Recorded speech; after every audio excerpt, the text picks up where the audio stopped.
Hi everyone, my name is Lisa Leclerc. I'm a project agent with Restigouche CBDC and I work on the Leading Lenders initiative. I'm proud to welcome you today to our third panel discussion. You may know that women entrepreneurs face different barriers when pursuing business financing.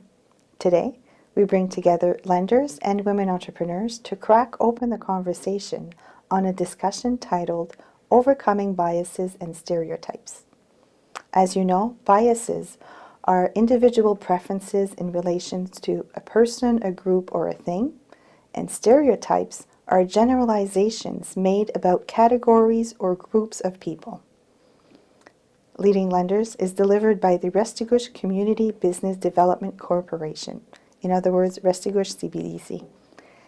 And the project funding is provided by the federal government's Women Entrepreneurship Strategy under the West Ecosystem Fund and is administered by the Atlantic Canada Opportunity Agency, ACOA. Before we begin the panel discussion, we would like to acknowledge that members of the Leading Lenders team all live, work, and play on the traditional unceded territories of Mi'kmaq First Nation of Gaspégoagé, located in the Peace of Friendship Treaty region of what is now known as Northern New Brunswick and Eastern Quebec. It is now time to crack open the conversation and begin this panel discussion. Let's meet and welcome our panelists. My name is Liz Blazanovic, and I'm the Regional Vice President of Business Banking for Meridian. I lead a group of talented bankers, both in small business and commercial, in the GTA. So Meridian Credit Union is the largest credit union in Ontario and second largest in Canada. So we provide and support solutions to our members, so business, personal, wealth, and we also have our online banking OneCap as well. And happy to be here. I'm Eileen Brown. I'm the Business and Loans Advisor for Trenval Business Development Corporation. We're the local community futures in our area, somewhat related to the organization that Lisa spoke about. So we're one of 61 in Ontario and 261, I think, nationwide. We help entrepreneurs at all levels from beginning to succession. And I'm very pleased to be here and to support this program. Thank you. And I'm Stephanie Rayton. I'm CEO of Mops Inc. Limited. We are a janitorial service in the Bay of Quinte region. We started about 4 years ago as Mommy Mops, which is a residential cleaning service, and we have recently transitioned into the janitorial sector. Hi, I'm Teresa Sanders, the owner and founder of Phil, Vernon's Refill Store, and Phil Kelowna, and just now the Phil franchise.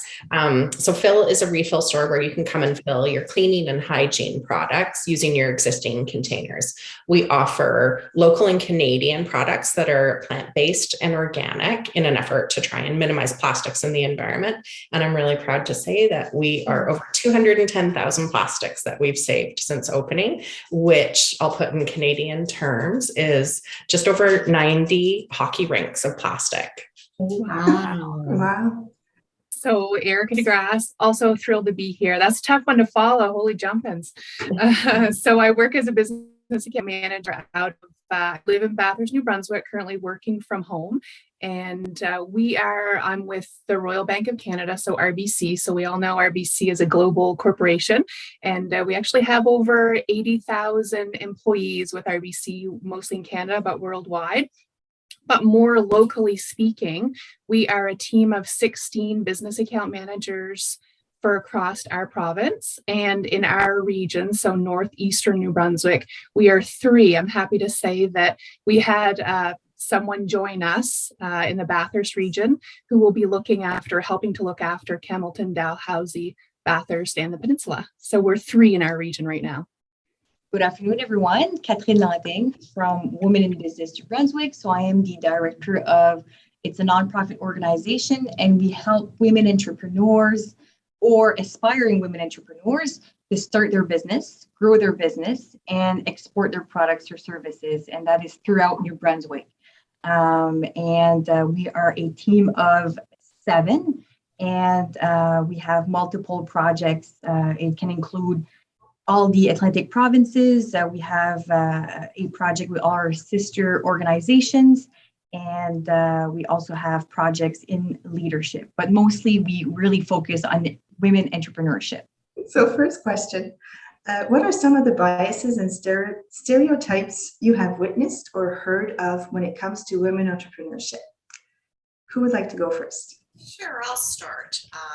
Not that, going first all the time, but, when I think about being in the business banking world, it's about just in general, what is an entrepreneur? And I think, what is the definition of entrepreneur? And I think some people think that, it's, women don't fit into that stereotype. And it may seem kind of odd, but I mean, you still hear that in regards to what does an entrepreneur look like? What does a true entrepreneur look like, right? And there's stereotypes and, not just only in Canada, but globally around potentially of this disapproval or social from family members, friends as well. So, gender stereotypes. So, we see this all the time in regards to women entrepreneurs who are unbelievably successful and doing an amazing job with the multitasking. But a lot of times there's still a stereotype of what an entrepreneur really looks like.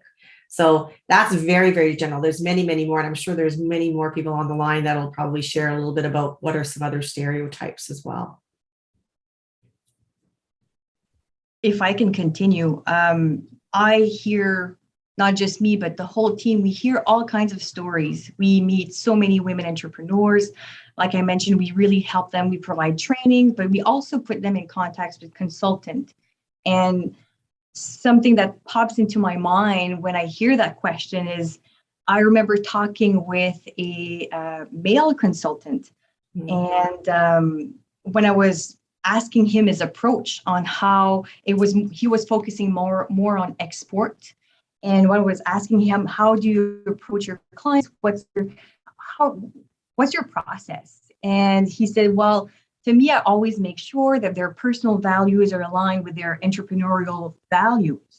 Okay, I said, can you elaborate? And he said, well, for example, if I meet a women entrepreneur, I always ask them if they have any kids. I said, okay, how come? And he said, well, if they're considering exporting, I really put the emphasis on, well, if you're going to export, you may not be home as much and you may not spend as much time with your kids. I said, okay. I said, well, do you ask that question to male entrepreneurs that are looking to export? And it's at that moment that he realized that he doesn't ask that question to male entrepreneurs. So it wasn't coming from a bad place when I was talking with him, but I think he really realized when I asked a question, and we had this conversation afterwards, that he may have discouraged a lot of women from exporting because of that question, because he was technically making them feel bad that they wouldn't be at home as much and being a bad mom. So that was a story, and it may not be directly linked to lending, but it is something that I hear a lot. There's differences in the questions that are being asked to women entrepreneurs versus male entrepreneurs. Good for you for asking that question around, would you ask that to a male entrepreneur, right? Because they sometimes it's just a natural thing for them to start to think and do things differently. Because that is sort of that gender stereotype bias that we do here, right? So fantastic to hear that. And it surprised me. And when I asked the question, and I think he genuinely didn't realize it until I asked the question. So I'm pretty sure he changed his questions afterwards.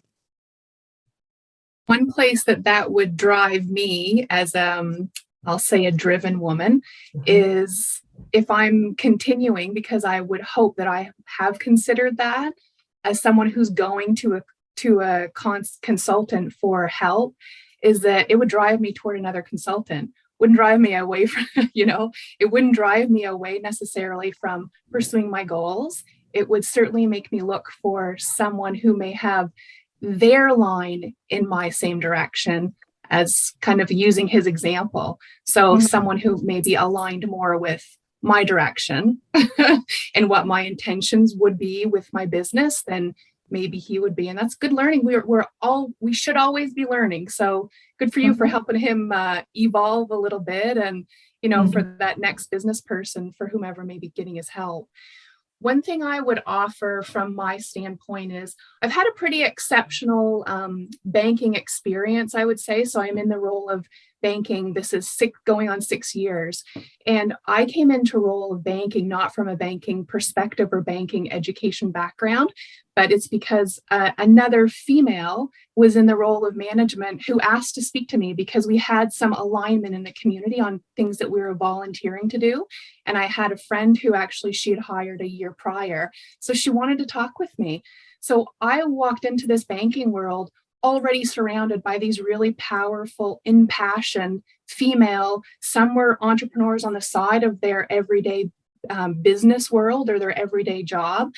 One thing that I have had, so I've been in the business account management role for a year now with RBC, and I really pursued it because I saw this passion in business owners or people interested in becoming business owners, female or women, walk into the bank looking for help. And there was a real drive to, the example that I had around me was a real drive to find out what their passions were and why they're doing it and how we can help. That's the experience that I've had.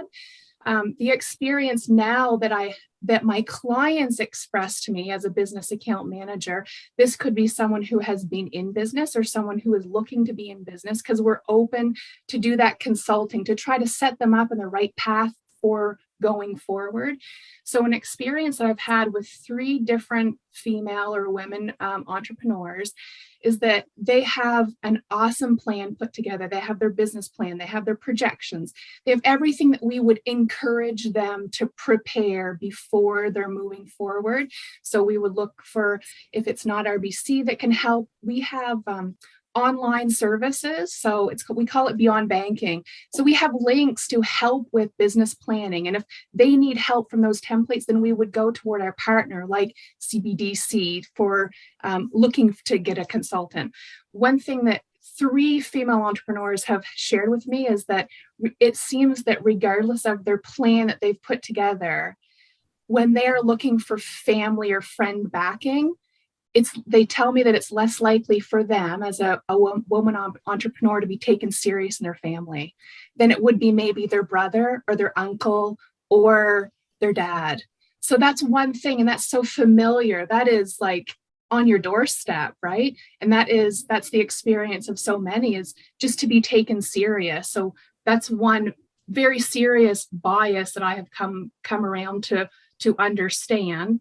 And one thing is I always say, well, let's get prepared. I will help you. I will look for resources to help you in our community, whether it be online or wherever else we're going to find it in our partners. But I would encourage entrepreneurs to be very, very prepared. I can very much echo the not necessarily feeling that the business that a female entrepreneur may have is a primary business. It's more of a side project in some people's minds. And that can be a little bit frustrating when you're spending 60 to 80 hours a week in your brand new business, that someone's perceiving this as a side project. So I was a dietitian in the healthcare system for over 20 years, and I still do practice a little bit. And when I was speaking to my family, they kept kind of referring back to, well, your career, and they were referring to me as a dietitian, and a little shocked that I was willing to give up this career to do this side project. And I think they can see it now as a full out career, because I'm in it for my 3rd year now and still managing to be successful and to expand. But that bias of not necessarily taking a female-led business as an actual career and more of a just side project was a little shocking to me. Yeah, I'll speak on the side project. So I think being underestimated that's the one thing I've crossed a lot, where people anticipate it being a side hustle. And the first time I really realized that, I was going to look at a car. And so I showed up to the car lot, and the sales guy came out, and there was a van there I was going to look at. And so he's asking me as we're walking over a little bit about myself. And I said, oh, I run my own business. And he goes, oh, what does your husband do? And I was like, well, there is no husband. Like, I'm a sole provider for my 3 children. And he then said, okay, I'm going to need you to go into the finance department and get pre-approved before I'll show you the vehicle. And in that moment, I was so insulted, because this is my career. Like, I have built a business that provides for my family and provides for all of my team members' families. And in his mind, he immediately thought, like, oh, it must just be like a little side hustle. There needs to be a primary earner in the household. And that was the first time it kind of like hit me that we're going to face a lot of underestimators when we're working. I think that's what we really need to be focused on. When I first stepped into my role at Community Futures here at Trenval around 7 years ago, I have to say the entrepreneurs that walked through our door here at Trenval were primarily men, whether it was sole proprietors or majority partnership owners or principal shareholders in corporations. And different kinds of, whether it was specialized trades, hospitality, professional services, manufacturing, which is strong in our area.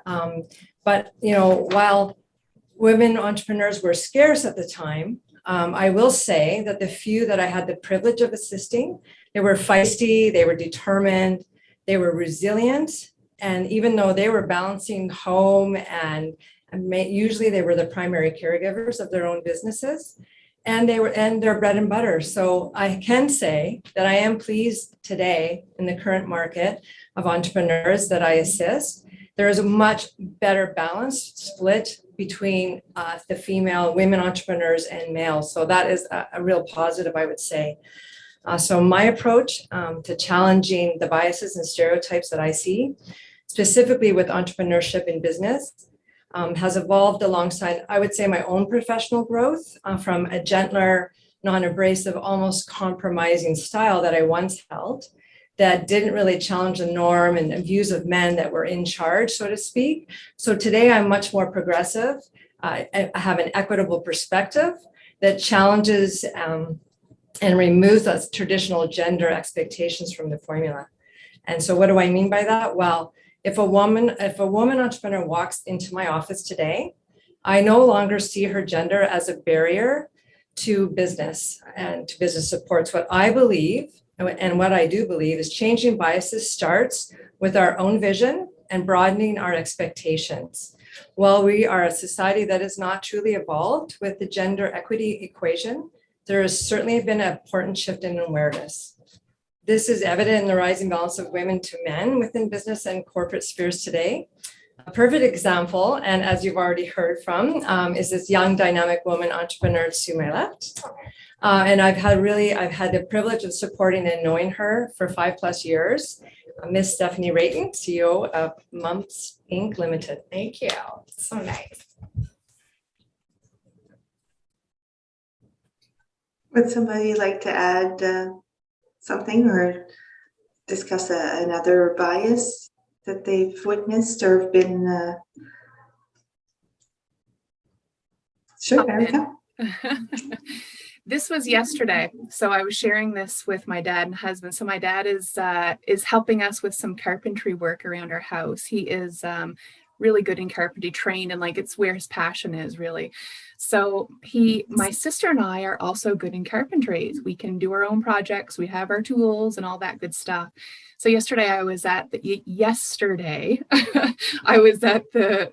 hardware store, and I was talking. So a couple of the fellas that work there, or the employees that work there, I should say, they know me very well. It's a place that I go often, talk about my project, talk about the tools, what I need. And we talk it through. I get the stuff and I come home and I do it. So there was someone who I was not familiar with, and they were not familiar with me at the counter yesterday. And he said, I asked about 2 products. I know them, but I was looking for my specific project. So which of the 2 were available with the amount that I needed? And he said, well, what's he looking for? Like, what exactly is his project? I didn't mention a he. It didn't come up, hadn't come up until he imposed the he into our conversation. So I said, well, the he is me. It's my project. And this is exactly what I need. So what you got? Like, what are you offering me? I'm going to buy it. You tell me what you have. So this was just yesterday. So it is certainly not something that we can ignore. But I think with our approach, just like the way that I approach someone who is asking for a little bit of assistance, whether they're coming to me as a business account manager for advice on how to get set up as an entrepreneur, like how to plan for it in future. Same thing I would do in the business world or in the banking world if someone was looking for a mortgage. Well, if they haven't had one yet, I'm going to get them in front of the mortgage specialist, because that mortgage specialist isn't just there to offer the lending right then. They're there to build the confidence, awareness, let you know what you need to do and how you need to get there, so that when you come in a couple of years, you're ready and it's fast for both. So same thing with the business world. I would offer, just like everyone else is saying, an unbiased approach. I'm not using a bias. Our real bias is, what are you prepared with? What's your plan? Let's look at the business idea, the marketability of it, your actual region, who's already doing it in the region, and how. I've used the word prepared, and it's purposeful. The more prepared you are, those issues may become non-issues in the future if you're really prepared. Know your financials. What is a financial statement? Cash flow.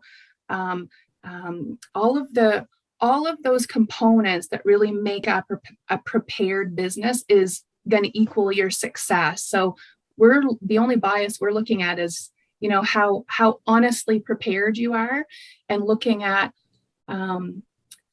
cost and budget, organization, and time.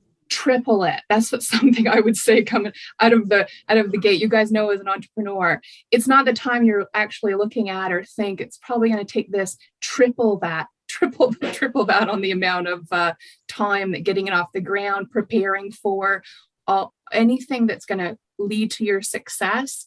Those 3 things are really key: organization, cost and budget, and time.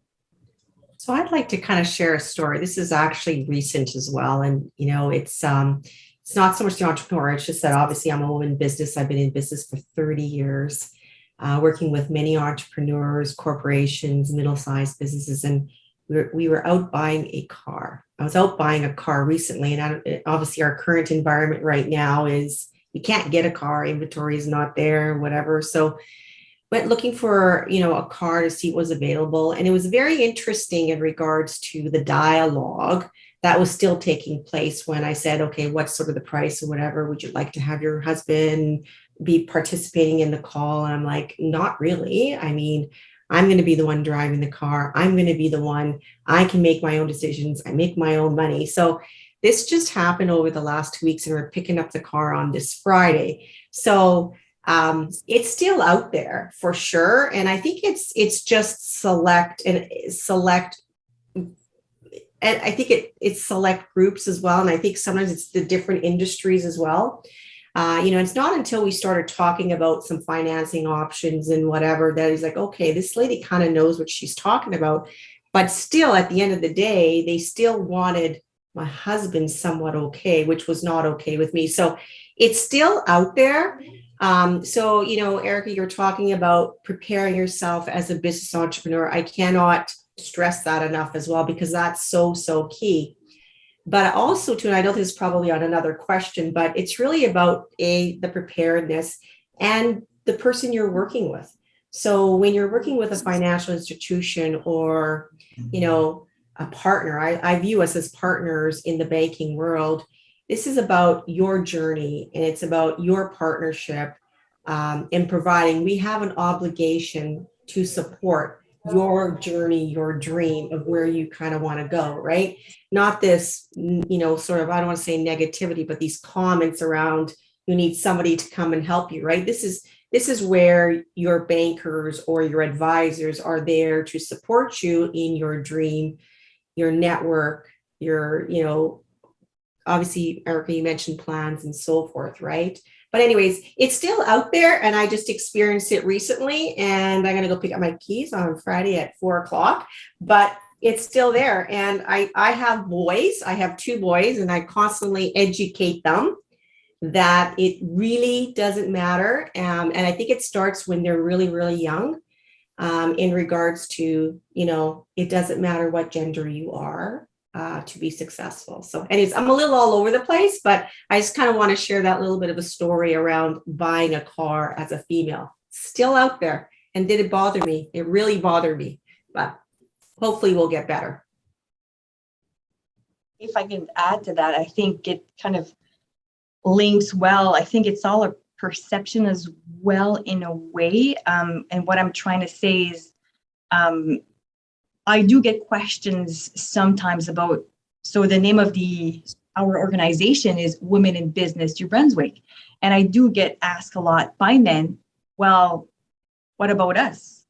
And I have to explain the percentage of how many women are business owners versus men. I said, basically, I'm trying to work myself out of a job. As soon as we're able to, bring as many women entrepreneurs and trying to erase the barriers that we're seeing and that they're experiencing, then we would have accomplished your role. But I do get questions sometimes on our social media. We get men that kind of write improper comments, or they're still questioning why such an organization as ours exists and what's the purpose. So I mean, as long as we have those comments, it kind of sends a message that the perception maybe is that there's no barriers, and we reached the goal where it's parité, I would say, in terms of men entrepreneurs and women entrepreneurs.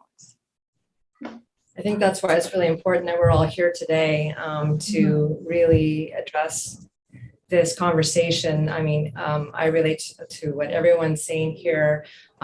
Yourself in 2020, and the conversation they had a real hard time getting over that I didn't have a partner or a male partner, and it was like, I was on my own, and it took me a bit I had to go to a private lender, and I'm in the commercial lending, so a different ball game, but it was, not that you think you have perks, but it sort of really hits you in the face when you're a lender yourself, and they're looking at you going, well, I don't know, the numbers kind of make sense, but where's that person? So yeah, we have to continue the conversation and continue to, be advocates for women entrepreneurs that will help for all of us and for our children coming up. And it's, again, it's not a negative thing for the men. I mean, I think that we can really work together to make it a more equitable place for everybody, because I think that's really what this is. It's not about trumping somebody else. It's about working hand in hand, for the betterment of everybody. I really think that that's a good focus. I had a hard time actually identifying as woman in business, right? Like there was a part of me that was just like, I am in business. Like I am, and I remember going to a convention. It was a mom entrepreneur convention, and it was talking about we're family first and business second. And I actually ended up leaving because I felt very offended, because my business is my career. It is a big part of who I am. And as much as, yes, I have a family and I look after them, I still can go toe to toe with any male business owner where we can have, conversations about how business is going. So I have come across people being like, oh, look at you with your business. Like they're almost like surprised, or they think it's cute. It's really easy to kind of meet their expectations of what they believe that, I'm capable of. And it doesn't happen all the time. Like there's definitely many experiences where I felt completely equal. I did do a presentation one night it was a room full of majority men. And I felt powerful in that moment. I gave my presentation. It felt great. I got a lot of positive feedback. And on my way out the door, one guy said to me, you really should have worn something a little bit more appealing for men if you were presenting men tonight. And I was like, we have come so far, but there's still so much further to go, right? Like I just had that hugely empowering moment. And with one comment by one person, they stripped some of that away from me. So again, I like to say that I feel equal in a lot of scenarios, but you still come across those moments where you realize there is difference of expectation. I'll even align it to, I like to play, poker sometimes. And I've sat at poker tables with all men. And there has not been one game I've sat down for that at the beginning of the game, a man doesn't reach over and touch my chips and help me put my chips in. And I think you wouldn't touch another man's chips. Like it's very offensive, but it's the expectation. They don't expect something out of you. And then, they realize quite quickly you are capable, but I still feel that, it's really easy to meet their expectations. They're actually shocked very easily about what we're able to do sometimes. So again, not all the time, but we're still coming across those moments quite regularly. So we can move on to our last question.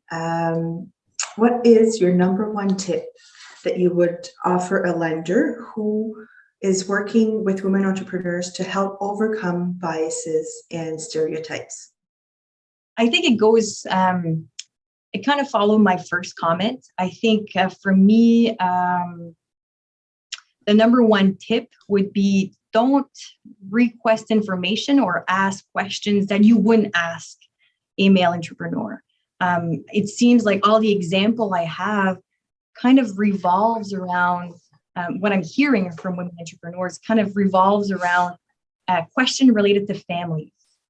Whether a loan officer from a small rural community where everybody knows each other wanted the best for the woman entrepreneur. He knew that she was a single mom with 3 kids or 2 kids, and maybe she shouldn't try entrepreneurship or and that's what I was hearing. They were telling me this loan officer discouraged me of going forward with a loan because I might be too busy for my kids. So I feel like there's a lot of stereotype around family roles. So I think my number one tip is basically don't ask any information or questions that you wouldn't ask a male entrepreneur, or don't try to assume for them.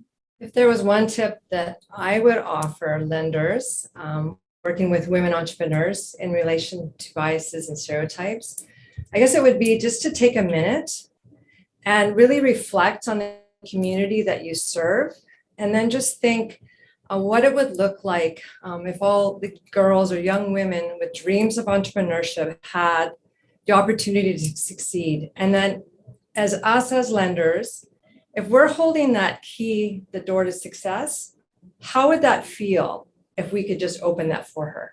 Mm-hmm. What would that do for the next generation, really, and for us all in humanity?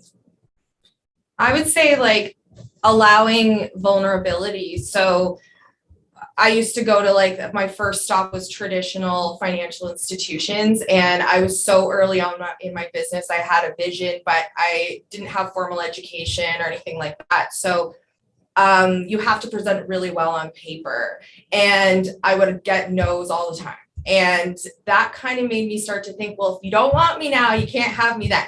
So then working with Eileen, she allowed me to come in, and even though I wasn't ready upon our first meeting to start to apply for any type of funding, she sat with me and she spent that time, teaching me things and providing me guidance and allowing me to come back and try again. And that allowed this loyalty now where I'm so grateful for what they've done. And it's interesting now when banks are reaching out to me, or I'm seeing all these opportunities now in these traditional financial institutions that said no to me in the beginning, and the tables have turned a little bit. Now I'm an appealing as a client, and now, I'm getting treated a lot different. So don't write somebody off just because they're not where they need to be upon your first meeting. Building that relationship and allowing time to really nurture that person and show them the tools that they need to do to get a yes. Give them those goals and just be patient, because now it's like I've got this company where I have a financial team. I've got a CFO that I sit with, and the conversations we're having, I have to pinch myself because I'm like, I wouldn't have known anything that I was talking about 4 years ago, but the growth that I've had professionally now allows me to have those conversations. And if I would have just kept getting a no, I wouldn't have been where I was right now. So yeah, it would be the patience, take the time to learn the character of that person. I may be a single mom with 3 kids, but there's a lot of resiliency there because I have climbed and clawed my way to where I am right now. And that comes with really hard work. So I don't always look great on paper, especially in the beginning, but it didn't define who I am right now. I love everything that you said there. As far as small business goes, I think we often will look at the financials as an element of success for that business, but there's so much more that I'm hoping the face of business is changing. As an Indigenous person with an environmentally focused store, I look at many other factors for the success of the store. And I would hope that the financial institutions would also take into consideration some of the values that the stores hold, other than just whether they're doing great financially, such as, are they paying their employees a living wage? Are their employees satisfied? What's the involvement within the community? And are we able to give back to the community? Is the community supporting us? As well as my main point, which I seem to have lost here, which is funny because it's actually the environmental impact. So when I opened my business, I wanted it to be a financially successful business, but my main goal was to make an environmental impact. Now, I would hope that we could have more businesses that have amazing financial success, but also an opportunity to do better for the environment. And that is really what I gauge the success of my business on, is not only the financial aspect, but the impact on the environment and the ability to help repair the environment, as well as having valued, happy employees and a community impact.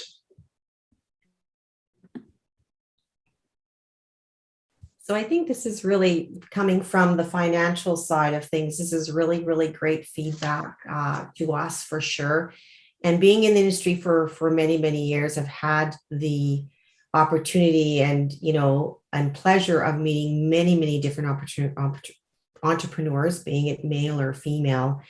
And the biggest thing is what I've seen, and thank you for the tips, really. It's as an institution or as a banker. So when I look at my team at Meridian, we have a responsibility to understand your business. We have a responsibility to give you resources.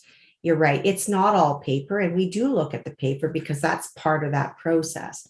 But we have a responsibility of getting to know your business, and we want to get to know your business because things are always changing. You're growing. I call it a journey. And I always say to my team, it's a journey.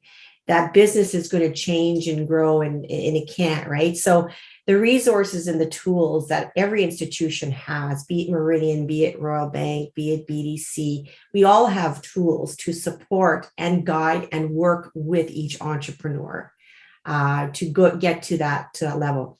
The other thing is a lot of bankers have huge networks in regards to introductions to other companies and other businesses. And I've seen this happening on a lot of events that I've participated, introductions of other businesses where other women entrepreneurs get together and there's businesses. So we have, I feel, that responsibility, and I share with my team all the time, is that we've got a network. We have a network of lawyers and accountants, you know what I mean, of all diverse backgrounds to be able to support. So it's not just about lending money. It's a bigger scope of a journey to work with each and every entrepreneur, be it female or male. But I do feel very, very strongly, and over the course of my 30 years, from where there weren't very many women in commercial banking to what it is now, there is a lot of support and development. And it's all wonderful stuff, right? That we support and encourage a woman entrepreneur, because I have seen amazing growth and I've seen amazing women move up the ranks to be very, very successful. And your stories are amazing, both of you. So congratulations. And yeah, we have a responsibility to understand your business and to support you. So that's not a tip, but just from my perspective as a lender. So Erica, you're the last we have a one couple more minutes? with your Yeah. tip. Yeah, we'll take a minute and hear your top tip. Okay. Well, really, I would echo exactly what she just shared. Teresa and Stephanie, thanks so much. Hearing, and Catherine, where you're from the perspective of really in there with the business or the entrepreneur, the businesswoman or the entrepreneur, I offer you the exact same thing. What we need to do is be community partners. What we're working toward and what we're encouraged to do by our management in the province of New Brunswick and across our company is to be really involved with the community. So if you are not lending from the onset, that's good. That's okay. We need to help that you, the entrepreneur, look at the big picture. You guys help us understand where your passions are, what you're looking to do. And we look at that partnership, those partnerships that she spoke of within our community. So we call it a community of influence or centers of influence. That's where we have to look at what you're looking for and get you in line, or you help us get in line with how we can help. So your success is ours, period. Like hearing from you guys and Stephanie, the story around you feeling so empowered. And then as you're once foot out the door, you get that message. That really fuels me for the next female entrepreneur or entrepreneur that I work with to say, I would love to be a part of helping that next one never have that experience, to hold that power and go forth and see someone else with it, like really putting that out there and putting it forward. For me, that's our experience. And it is really that community piece. If we can help get you there, that's exactly what we need to be doing. And I will partner with everybody. Oh, please don't hesitate to reach out if you need my email. My gosh, I am so happy to partner. And if I can't find the resource, I am happy. If it's not me, then I'm happy to look for it for you. Thank you very much, everybody. This is all the time we have. I know some of you have other engagements. So thank you for your time. Thank you so much for being here. As we wrap up this event, we would like to thank our panelists and everyone who took the time to watch this conversation. We look forward to the next discussion of Leading Lenders panel discussion series. We would like to remind everyone that Leading Lenders provides a free online toolkit, a blog, and other dynamic content for employees of lending institutions who are supporting women entrepreneurs towards success. If you wish to learn more on today's topic, we invite you to visit our website and check out tool number 2. We also invite you to sign up for our free newsletter and follow us on social media. Check us out on Twitter, LinkedIn, Facebook, and Instagram. Thanks again, everyone, for watching. And on behalf of Leading Lenders, I wish you all a great day, and I hope you'll be joining us for our next panel discussion.